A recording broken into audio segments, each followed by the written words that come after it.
The 400 to 500cc sport bike segment right now is in a very interesting phase, intense, competitive, but also incredibly rewarding for buyers. On one side, manufacturers are refining twin-cylinder engines to achieve a better balance of weight and torque. On the other, both new and established players are bringing back the appeal of inline-four performance. Welcome back.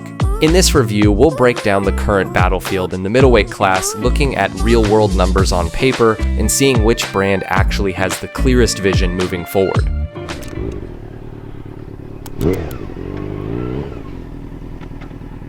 Let's start with one of the most aggressive moves this year, the Zhangxue 500RR. If you still think Chinese motorcycles are only about affordability, this one challenges that perception with a very competitive inline-four setup. The 2026 model is officially priced at 29,980 yuan, or roughly $4,100 for the dual swing arm version. Under the fairing sits a 470cc inline-four engine, producing around 71 to 75 horsepower. With a dry weight of just 158 kilograms, the power-to-weight ratio is clearly one of its strongest points. It's also capable of accelerating from 0 to 100 in around 3.4 seconds, putting it firmly in serious performance territory for this class. Now, the single swing arm variant is where things get interesting. Priced at 33,680 yuan, or about $4,600. Here, Zhangxue takes a rather unusual approach.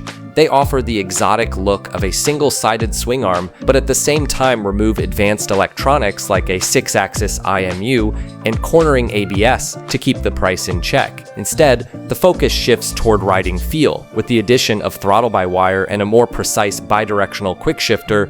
This is a bike aimed at riders who want that signature inline-four sounds and character without stepping into a much higher price bracket. Over in Europe, KTM takes a completely different route with the RC 450, launched in China at 34,900 yuan, or around $4,800. Unlike Zhangxue, KTM sticks with a 449cc parallel twin developed alongside CF Moto. Output stands at 56 horsepower with 40 Nm of torque.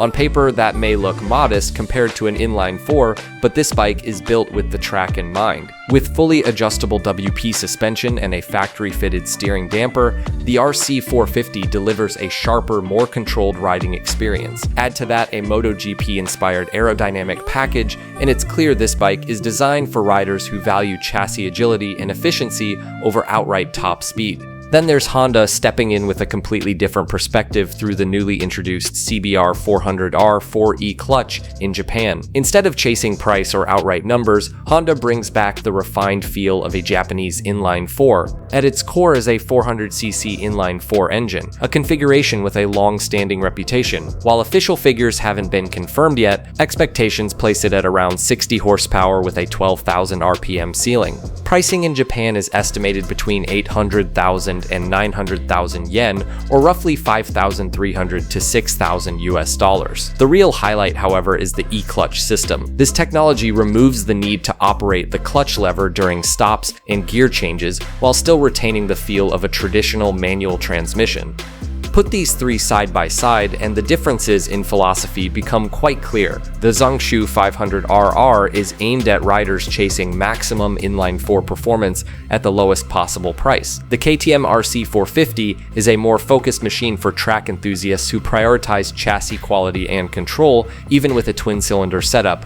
But from a long-term perspective, Honda's approach stands out. In an increasingly crowded global market, the combination of inline-four smoothness, brand prestige, and the added convenience of e-clutch creates a package that's difficult to match. It's not just about building a faster or more affordable bike, it's about redefining how a modern sport bike should be experienced. Engaging, capable, yet easier to ride in everyday situations. So what do you think? Does the character and sound of an inline-four like the Zhangxue 500RR stand out more to you? Or do you agree that Honda's e-clutch technology represents a more meaningful step forward? Or perhaps KTM's track-focused approach is still the most appealing?